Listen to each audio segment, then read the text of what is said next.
নমস্কার বন্ধুরা, অতসীর সহজ রান্নাঘরে আরও একটা নতুন রেসিপিতে সবাইকে স্বাগত।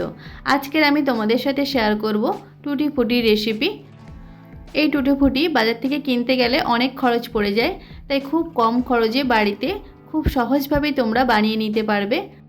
সামনেই বড়দিন, বাড়িতে তোমরা এই টুটি ফুটি দিয়ে খুব সহজভাবে ফ্রুট কেক বানিয়ে নিতে পারবে। আশা করি আজকের ভিডিওটা তোমাদের ভালো লাগবে।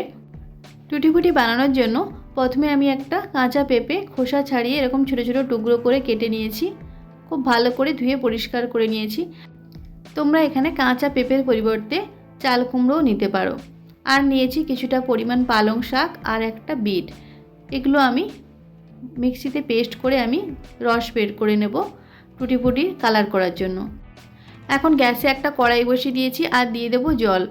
জলটা একটু গরম হয়ে গেলে আমি আগে থেকে কেটে রাখা পেঁপেগুলো দিয়ে দেব। সমস্ত পেঁপেগুলো আমি দিয়ে দিয়েছি। এখন আমি 1 চামচ ভিনেগার দিয়ে দেব। তারপর আমি মিডিয়াম টু হাই ফ্লেমে 5 মিনিটের জন্য সেদ্ধ করে নেব। পেঁপেটা খুব বেশি সেদ্ধ করার দরকার নেই, জাস্ট 5 থেকে 6 মিনিট সেদ্ধ করে নিলেই হবে। দেখো পেঁপেটা খুব ভালো করে ফুটে গেছে। এখন আমি নামিয়ে নেব।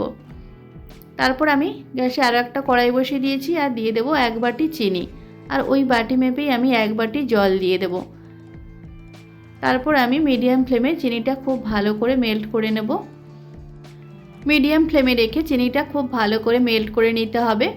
এখানে শিরাটা একটা চটচটে মতো শিরা বানাতে হবে।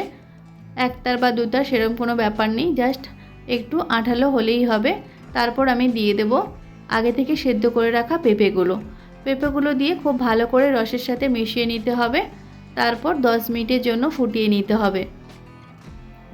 লো টু মিডিয়াম ফ্লেমে রেখে পেঁপেটা 10 মিনিটের জন্য চিনির রসে ভালো করে ফুটিয়ে নিতে হবে। দেখো পেঁপেটা একদম রেডি হয়ে গেছে। 10 মিনিট ফুটিয়ে আমি চিনির সিরাপটা একদম শুকিয়ে নিয়েছি। এদিকে আমি বিটটাও পেস্ট করে একটা স্ট্রেনার দিয়ে খুব ভালো করে রস বের করে নিয়েছি। পালং শাকটাও পেস্ট করে আমি রস বের করে নিয়েছি। এখন আমি টুটি ফুটিগুলো যে রেডি করেছিলাম আমি রসের মধ্যে দিয়ে দেব। একটু ঠান্ডা করে নিয়ে তারপর রসের মধ্যে আমি দিয়ে দিচ্ছি। প্রথমে আমি বিটের রসের মধ্যে টুটি ফুটি কিছুটা দিয়ে দিলাম। তারপর আমি পালং শাকের মধ্যে কিছুটা আমি টুটি ফুটি দিয়ে দেব। তোমরা চাইলে এখানে ফুড কালারও ব্যবহার করতে পারো। আমি ন্যাচারালভাবেই টুটি ফুটিটা কালার করেই তোমাদের দেখাচ্ছি। বিটটা লাল রঙের জন্য ব্যবহার করেছি আর পালং শাকটা সবুজ রঙের জন্য। আর একটা আমি বাটি নিয়েছি, এখানে আমি ফুড কালারই ব্যবহার করব, ইয়েলো কালারে। তোমরা যদি ইয়েলো কালারটা ন্যাচারালভাবে বানাতে চাও তাহলে এখানে গাজরের রস নিয়ে নেবে। দেখো আমি খুব সামান্য পরিমাণ একটু ফুড কালার মিশিয়ে দেব, একদম ইয়েলো কালার হয়ে যাবে পুরো। আমি একটা ফুড কালার দিয়ে তোমাদের দেখিয়ে দিলাম। তোমরা চাইলে সমস্তটাও বিভিন্ন রকম কালার দিয়ে করতে পারো, আবার ন্যাচারালভাবেও করতে পারো। এইভাবে পালং শাক, বিট, গাজর নিয়ে এইভাবে ন্যাচারালভাবেও কালার করতে পারো টুটি ফুটি।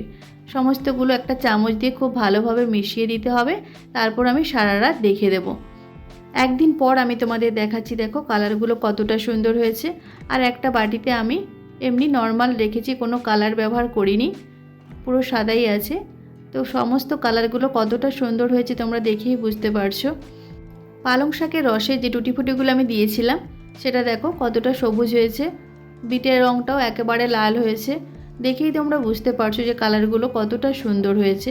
এটা একেবারে ন্যাচারালভাবেই বানানো। এটা এখন আমি একদিন রোদে শুকিয়ে নেব। তোমরা চাইলে ফ্যানের হাওয়াতেও শুকিয়ে নিতে পারো। দেখো একদিন আমি রোদে শুকিয়ে নেওয়ার পর তারপর তোমাদের আমি দেখাচ্ছি টুটি ফুটিগুলো কতটা সুন্দর হয়েছে। একদম পারফেক্টভাবে রেডি হয়েছে আর কত সহজভাবে বাড়িতে বানানো হয়ে গেল দেখেই তোমরা বুঝতে পারলে। আর এই টুটি ফুটিগুলো তোমরা একটা এয়ারটাইট কন্টেনারে রেখে ফ্রিজের মধ্যে রাখলে 3 থেকে 4 মাস সংরক্ষণ করে রাখতে পারবে। বাড়িতে যখনই কেক বানাবে এই টুটি ফুটিগুলো তোমরা কেকে ব্যবহার করতে পারবে। বাজার থেকে আর কেনার কোনো প্রয়োজন নেই। আর তোমরা দেখতেই পেলে এটা বানানো কতটা সহজ। আশা করি আজকের ভিডিওটা তোমাদের ভালো লেগেছে। যদি ভালো লাগে তাহলে অবশ্যই একটা লাইক করে দেবে আর কমেন্ট করে জানাবে কেমন হয়েছে আজকের রেসিপিটা। আজকের ভিডিওটা এই পর্যন্ত। নেক্সট কোনো ভিডিওতে তোমাদের সাথে আবার দেখা হচ্ছে নতুন কোনো একটা রেসিপি নিয়ে। ততক্ষণে তোমরা ভালো থেকো, সুস্থ থেকো। ধন্যবাদ।